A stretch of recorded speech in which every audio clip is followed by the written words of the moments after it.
Hello दोस्तों, हमने अब रैशनल नंबर्स के बारे में हर एक चीज़ पढ़ ली, उनकी प्रॉपर्टीज़ के बारे में, उनके क्वेश्चन से रिलेटेड, उनकी प्रॉपर्टीज से रिलेटेड, नंबर लाइंस के बारे में। अब हम करेंगे कुछ सारे क्वेश्चंस पे, सारी प्रॉपर्टीज पे जितना हमने पढ़ा उससे रिलेटेड कुछ मिसलेनियस प्रॉब्लम्स। ठीक है, ऐसे प्रॉब्लम्स जिन प्रॉब्लम्स को करने में बच्चे को प्रॉब्लम्स होती है, कहीं ना कहीं किसी तरीके की वो गलतियां कर देते हैं। ठीक है, तो स्टार्ट करने से पहले सबसे पहले एक छोटा सा एग्जांपल हम लोग लेके चलेंगे। ठीक है, इस क्वेश्चन में हमें क्या करना है, रीअरेंज एंड सॉल्व। मतलब कि हमारे पास ये क्वेश्चंस दिया है 1/8 + 5/12 + 2/7 + 7/12 + 9/7 + -5/16। इन्हें हमें रीअरेंज करना है और फिर सॉल्व करना है। रीअरेंज का मतलब क्या है, जैसा कि हमने प्रॉपर्टीज में पढ़ा, प्रॉपर्टीज के बेसिस पे हमें ये पता चला है कि हम लोग रैशनल नंबर को सॉल्व करते वक्त किसी भी रैशनल नंबर को कहीं पर भी, हमने कम्यूटेटिव प्रॉपर्टी पढ़ा, एसोसिएटिव प्रॉपर्टी पढ़ा, उसमें हमने पढ़ा कि हम लोग किसी भी रैशनल नंबर, इस रैशनल नंबर को आगे कर सकते हैं, इस रैशनल नंबर को पीछे, या इसको आगे, किसी को भी आगे पीछे हम लोग कर सकते हैं। तो रीअरेंज का मतलब यही हुआ, हम अपने अकॉर्डिंग सुटेबली क्यों रीअरेंज करें, हम ऐसे सॉल्व कर सकते हैं, कोई दिक्कत नहीं। बट जैसा कि मैंने आपको बताया था पहले पिछले पार्ट्स में कि रीअरेंज करने का मतलब ये है कि ये जो हम लोग सॉल्व कर रहे हैं, ठीक, हमारा जो सोल्यूशन हो जाए बहुत इजी तरीके से हो जाए। ठीक, अब रीअरेंज करने का मतलब अगर हम लोग देखते हैं, रीअरेंज हम लोग ऐसे, जैसे हमने पढ़ा है कि पहले हमने फ्रैक्शंस पढ़ा है, फ्रैक्शंस के में हमने पढ़ा है कि हमारे पास जो फ्रैक्शंस होते हैं, जैसे प्रॉपर फ्रैक्शन होते हैं, इम्प्रॉपर फ्रैक्शन होते हैं, लाइक फ्रैक्शन होता है, लाइक फ्रैक्शंस क्या होते हैं, जिनमें हमारे जो डिनोमिनेटर्स होते हैं, डिनोमिनेटर्स क्या होते हैं, सेम हो। जैसे यहां देखो, ये देखो, ये देखो। ठीक है, अब क्या कर सकते हैं, जब हमारे पास डिनोमिनेटर अगर सेम है, ठीक है, तो जब डिनोमिनेटर सेम है तो हमें सॉल्व करने में थोड़ी भी दिक्कत नहीं होती है। ठीक, इजिली उनको लिखा, उनके न्यूमरेटर को ऐड कर देते हैं या सब्ट्रैक्ट कर देते हैं एज पर द क्वेश्चन। ठीक, तो हम लोग जो हमारे पास डिनोमिनेटर, ऐसे क्वेश्चन जिनके डिनोमिनेटर पार्ट्स जिनके सेम है, उनको एक साथ लिख लेते हैं, जिनके सेम नहीं उनको अलग अलग लिख लेते हैं। ठीक है, तो सबसे पहले अगर 5/12 को देखें, 5/12 इसके साथ 12 ये 7/12, अगेन इसको अगर देखते हैं हम लोग 2/7, देन 9/7, ये हो गया। अब जो बच्चे उनको लिख लिया, प्लस 1/8 प्लस -5/16। अब एक चीज मैं आपको बताना चाहूंगा कि जब कभी भी क्वेश्चन में हमको माइनस मिलता है तो उनको हम लोग अलग से एक ब्रैकेट में हमको रख लेना चाहिए। ठीक, जिससे इन दोनों को हमने अलग कर दिया। जैसे क्यों अलग कर दिया, जैसे आप देखते हो कि अगर आपके पास, जैसे आप लोग खाना खाते हो, खाने की एक प्लेट होती है, एक प्लेट में दाल अलग होती है, चावल अलग, सब्जी अलग, सब अलग होता है। ऐसा तो नहीं कि एक ही में डाल के आप खा लेते हो, बाद में एक में डाल के खिलाते हो, बट पहले तो अलग अलग होती है। तो यहाँ पर एक प्लस साइन या माइनस साइन है, तो हमने उनको दोनों अपोजिट है तो दोनों को अलग अलग रख लिया। ओके, अब सॉल्व करना शुरू करते हैं। ये देखेंगे दोनों का डिनोमिनेटर सेम, 12, न्यूमरेटर ऐड हो जाएंगे सेम, उसी तरीके से डिनोमिनेटर सेम, न्यूमरेटर ऐड। ठीक है, अब देखा जाए अगर यहां पर तो ये 8 और 16, ठीक है, दोनों का अगर हम लोग एलसीएम लेते हैं 16 और 8 का, तो हमारे पास क्या आता है, 2 8 जा, 2 4 जा, 2 4 जा, 2 2 जा, 2 2 जा, 2 1 जा, 2 1 जा 1, 2 2 जा 4, 4 2 जा 8, 8 2 जा 16, ये हो गया 16। 8 2 जा 16, तो 1 × 2 प्लस ब्रैकेट में माइनस था, 16 1 जा 16, तो -5 × 1।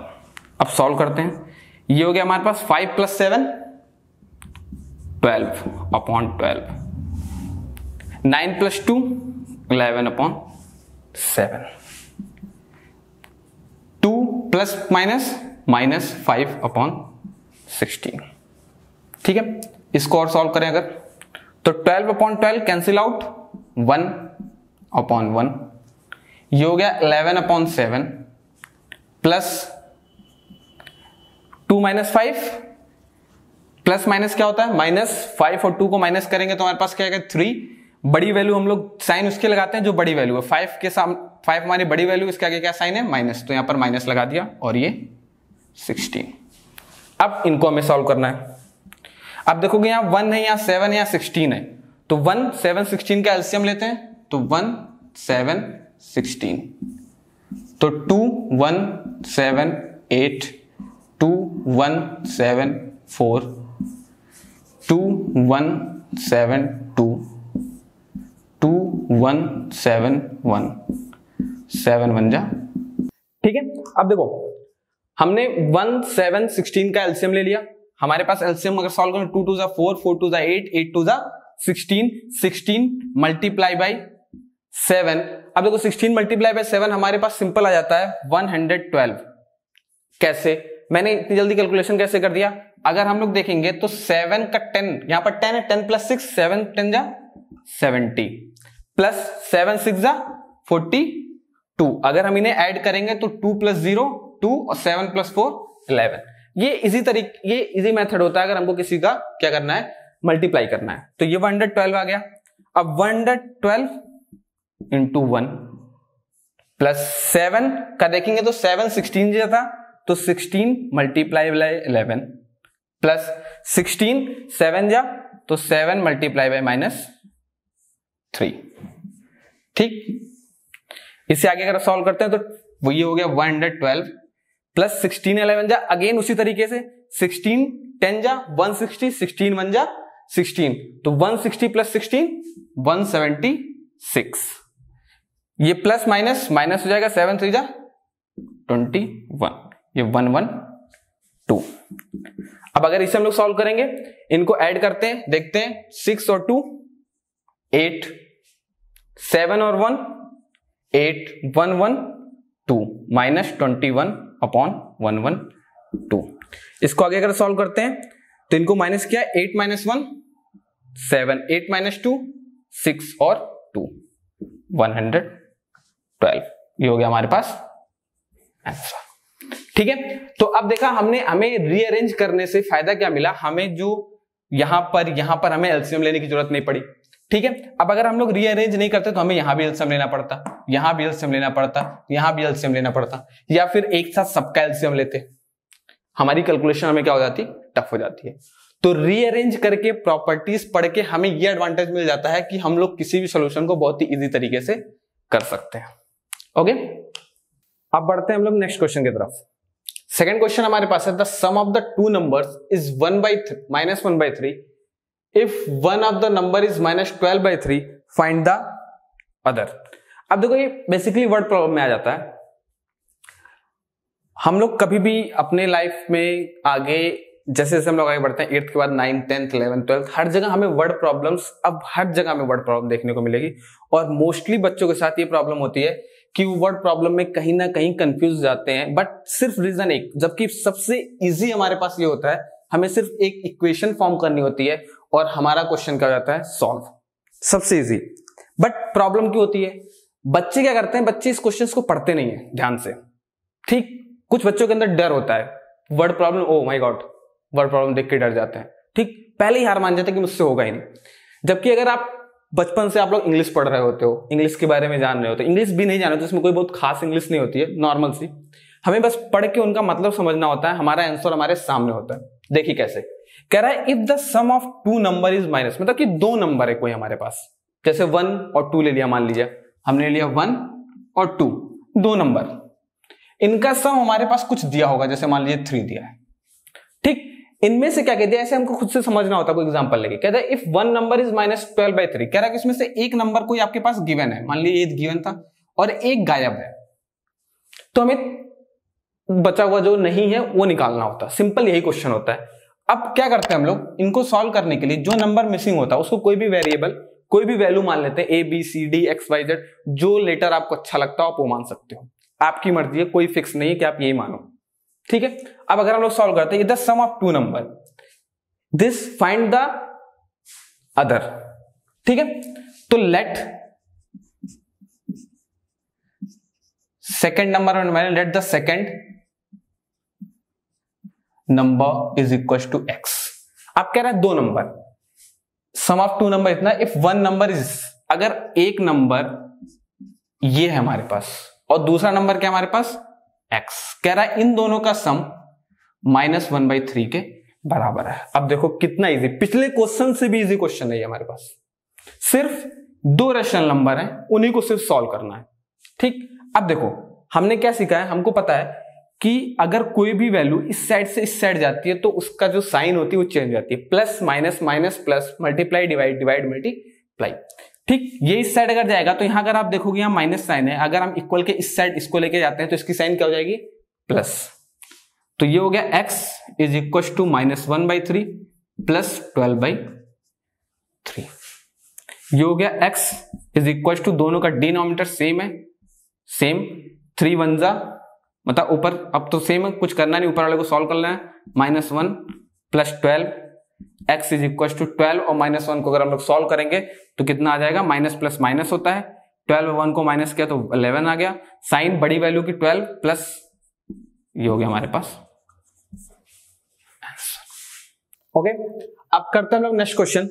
नेक्स्ट क्वेश्चन क्या है हमारे पास, what number should be subtracted from 4/7 to get -11/3। Same question को हमें पढ़ना है और समझना है। कह रहा है कि इस नंबर से व्हाट नंबर, कौन सा number should be subtracted, subtract करना चाहिए किसमें से, 4/7 से टू गेट -11/3। मतलब कि -11/3 पाने के लिए इस नंबर से हम क्या ऐसा सब्ट्रैक्ट कर दें हमें क्या मिल जाए, -11/3। So again same, let the number be x। हमने वो नंबर मान लिया x।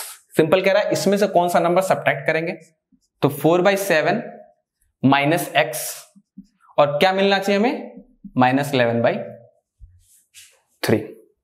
ठीक है, अब देखो सिंपल वही जैसा मैंने पहले बताया था कि ये 4/7 है, हमें उस साइड, इसकी साइन क्या है प्लस, उस साइड ले जाएंगे तो क्या हो जाएगा माइनस, बट यहां क्या बचेगा, ये मोस्टली ध्यान देने वाली चीज है, x के साथ पिछले क्वेश्चन में हमारे पास प्लस था, अभी माइनस है, तो साइन हम इसको तो कहीं लेने जा रहे हैं, ये तो हमारे पास है -11/3, ये इस साइड आया -4/7। अगेन 7 और 3 का एलसीएम लेंगे, मैं कर दे रहा हूं बट मैं आप लोगों को पहले ही बताया था कि दोनों प्राइम नंबर है तो दोनों का एलसीएम इन दोनों को मल्टीप्लाई करने पर मिल जाएगा। 3 7 1 7 1 1 7 3 जा 21 minus x is equal to 7 3 जा 21 3 7 जा -11 इंटू 7 माइनस 7 3 जा 4 इंटू 3, ये हो गया -x is equal to -77 minus 12/21। इन्हें सॉल्व करेंगे तो माइनस माइनस प्लस, इन दोनों को प्लस हो जाएगा तो 7 और 2 9, 7 और 1 8, बड़ी वैल्यू 77, दोनों माइनस ही है तो माइनस ही लगना है। ठीक है, अब देखो एक चीज, कुछ बच्चे यहां कर देते हैं, छोड़ देते हैं, x की वैल्यू कर देते हैं, बट बेटा हमने जो नंबर माना था वो क्या था x, और यहां पर हमें किसकी वैल्यू मिल रही है, -x की। तो जब हमें -x की वैल्यू मिल रही है तो हमने इसको क्या कर देना है, सीधे माइनस, इधर भी minus minus minus cancel out, x is equal to 89/21, ये हो गया हमारा आंसर। ओके बच्चों, अब हम लोग नेक्स्ट क्वेश्चन की तरफ बढ़ते हैं। नेक्स्ट क्वेश्चन हमारे पास है, by what number should be multiply -14/28 to get -5/7। Okay, again अगर हम देखें हमारे पास क्या कह रहा है, by what number should be multiply, मतलब किस नंबर से हम मल्टीप्लाई करेंगे, किसे, -14/28 को, जिससे हमें आंसर क्या मिले, -5/7। तो simply let the number be x। ठीक है, -14/28 मल्टीप्लाई किस नंबर से हमने माना, x से करना है, इज इक्वल टू -5/7। अगेन अगर आप देखें हमारे पास ये क्या है, अब आप कुछ बच्चे क्या करते हैं कि देखते हैं कि सर यहाँ माइनस उस साइड जाएंगे तो प्लस होगा, बट ये जो नंबर है बेसिकली ये पूरा नंबर ये इसके साथ मल्टीप्लाई हो रहा है, तो अगर कोई नंबर मल्टीप्लाई होता है तो उस साइड जाएगा तो क्या हो जाएगा, डिवाइड। तो x is equal to -5/7 divided by -14/28। अब जब यहां पर कोई नंबर डिवाइड हो रहा होता है तो क्या कर सकते, ये हो जाता है हमारे पास डिवाइड मल्टीप्लाई में कन्वर्ट हो जाता है और इसका अपोजिट।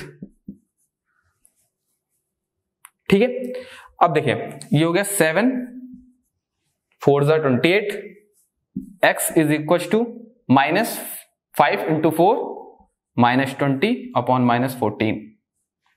ठीक है, तो ये माइनस से माइनस कैंसिल आउट। ये और सॉल्व हो सकता है हमारे पास क्या, 2 7 जा 14, 2 10 जा, तो x की वैल्यू हमारे पास क्या आ गई 10/7। ठीक है, अब कहोगे कि सर ये तो रटने वाली चीज आपने बता दी कि मल्टीप्लाई डिवाइड में हो जाएगा और ये क्या हो गया -14/28। अगर हम इसको अलग से देखते हैं, ठीक, हमारे पास क्या है -5/7 डिवाइडेड बाई, तो डिवाइडेड का मतलब होता है माइनस इस पूरे से इस पूरे को डिवाइड कर दिया हमने। ठीक है, तो जब ये डिवाइड हुआ, इसमें मल्टीप्लाई हुआ, ये इसमें मल्टीप्लाई हुआ, हमारे पास क्या हो जाता है -5 इंटू 28 अपॉन 7 इंटू -14। देखिए सेम चीज हमारे पास हो गया, -5/7 28/-14। तो इस वजह से ये डायरेक्ट हम लोग इस तरीके से सॉल्व कर सकते हैं, ऐसा ना करने की बजाय। ओके, अब नेक्स्ट क्वेश्चन की तरफ पढ़ते हैं। हमारे पास नेक्स्ट क्वेश्चन क्या है, by what number should B divide. अब यहां पर हमारे पास क्या था मल्टीप्लाई, अब हमको क्या करना है डिवाइड करना है। ठीक है, किस नंबर से हम डिवाइड करेंगे, bye what number should B divide this, इसको किस नंबर से डिवाइड करेंगे टू गेट 5/7। ठीक है, ये let the number be x, should we divide this to get, तो 7/25 को डिवाइड हमने किया किससे, x से, और हमें क्या मिला 5/7। ठीक, अब एक चीज यहां पर हम लोग देखेंगे, हमारे पास क्या है ये डिवाइड। ठीक है, अब कहोगे सर ये इस साइड चला जाएगा, ये बेटा डिवाइड इसमें हो रहा है। हम लोग यहां क्या सॉल्व करते हैं, 7/25, अगेन ये डिवाइड है तो ये मल्टीप्लाई में कन्वर्ट हो, ये हो गया हमारे पास 1/x इज इक्वल टू 5/7।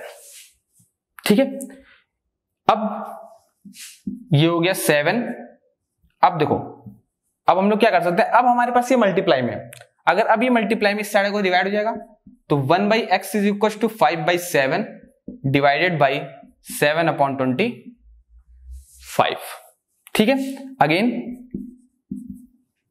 ये मल्टीप्लाई में चेंज हुआ, इसका रेसिप्रोकल हुआ 25/7, तो ये हमारे पास क्या आ गया 25, 5 जा अगेन उसी तरीके से 5 2 जा 10, 100, 5 5 जा 25, 125 अपॉन 7 7 जा 49। ये 1/x की वैल्यू आई, हमें x की वैल्यू 1/x की 125 है, 49 है, तो अगर इसका रेसिप्रोकल करते हैं, तो इसका अगर रेसिप्रोकल हुआ तो इसका रेसिप्रोकल क्या हो गया 49/125। ठीक है, 1/x रेसिप्रोकल x/1 हो गया, और इसका भी रेसिप्रोकल, अगर हमने इस साइड कोई वैल्यू सॉल्व की है तो इस साइड भी वही चीज हो जाएगा। ये हमारे पास x की वैल्यू आ गई 49/25। Okay, clear? ओके, अब हम लोग नेक्स्ट क्वेश्चन करते हैं। नेक्स्ट क्वेश्चन क्या है हमारे पास, divide the sum of -13/5 and 12/7 by the product of -31/7 and -1/2। Okay, तो हमारे पास यहां पर देखो क्वेश्चन थोड़ा डिफरेंट है, अभी तक के क्वेश्चन जितने हमने किए उससे ये क्वेश्चन थोड़ा डिफरेंट है। इसमें डिफरेंट क्या है, हमारे पास क्या कह रहा है, इसके सम को डिवाइड द सम, डिवाइड करना सम ऑफ किसके सम को, इन दोनों के सम को, किससे, bye the product of -13/7 and -1/2। ठीक है, तो बेसिकली हम लोग इनको अलग अलग सॉल्व कर लेते हैं। पहले सम निकालते हैं, पहले किसका, -13/5 प्लस 12/7, दोनों का सम, इन्हें सॉल्व करते हैं। 5 7 दोनों प्राइम नंबर है, तो दोनों का एलसीएम लेंगे तो हमारे पास क्या होगा, 5 7 जा 35, 5 7 जा 35 मीन्स -13 इंटू 7 प्लस 7 5 जा 35, 12 इंटू 5, 17 3 जा, आपको अगर टेबल नहीं भी आती, बहुत से लोग को, बहुत से बच्चे होते हैं जिनको नहीं याद होती, याद भी है तब भी अच्छा, अदरवाइज जैसा मैंने बताया उस तरीके से 7 10 जा 70 प्लस 3 7 3 जा 21, तो 70 और 21 91 प्लस 12 5 जा 60 अपॉन 35। ये हमारे पास क्या हो गया, -91 और 60 प्लस माइनस माइनस हो जाएगा, तो 60 और 91 को जब माइनस करेंगे तो हमारे पास क्या आएगा 31 बड़ी वैल्यू ये है तो माइनस का साइन 35। ठीक, अब प्रोडक्ट निकालते हैं।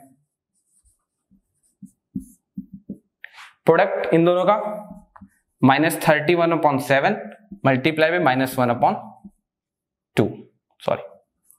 ठीक, न्यूमरेटर का न्यूमरेटर मल्टीप्लाई, डिनोमिनेटर का डिनोमिनेटर में। -31 इंटू -1 31, माइनस माइनस प्लस हो गया, 7 2 14। ओके, अब सॉल्व करते हैं। क्या कह रहा है? डिवाइड द सम, इनके सम को इनसे डिवाइड करना है। तो इनका सम ने निकाला, हमारे पास कितना आया? -31/35। इनके सम को इनके प्रोडक्ट से डिवाइड करना है बाई द प्रोडक्ट 31/14। अगेन ये हो गया हमारा -31/35, ये डिवाइड का साइन मल्टीप्लाई में कन्वर्ट हुआ और इसका हो गया रेसिप्रोकल 14/31। अब यहां पर आप ध्यान से देखोगे तो ये भी 31 और ये भी 31 कैंसिल आउट। आंसर क्या आ गया हमारे पास? -14/35। ठीक है, तो ये हमारे पास कुछ मिसलेनियस प्रॉब्लम्स हुए जिसपे कुछ इंपॉर्टेंट अलग अलग टाइप के सारे अलग अलग टाइप के क्वेश्चंस हमने सॉल्व किए। ठीक, इनसे रिलेटेड क्वेश्चन आपको अपनी बुक्स में या दूसरी बुक जो भी आप पढ़ोगे उसमें कुछ क्वेश्चंस मिल सकते हैं इनसे रिलेटेड। हो सकता है थोड़ा इससे इजी भी हो सकता है इससे टफ अगर आपको कहीं से मिलता है तो प्लीज आप लोग उन्हें सॉल्व करें। सॉल्व करके अगर वो क्वेश्चन आपको नहीं आता है तो प्लीज कमेंट सेक्शन में वो क्वेश्चन आप लोग बहुत बता सकते हैं हमें।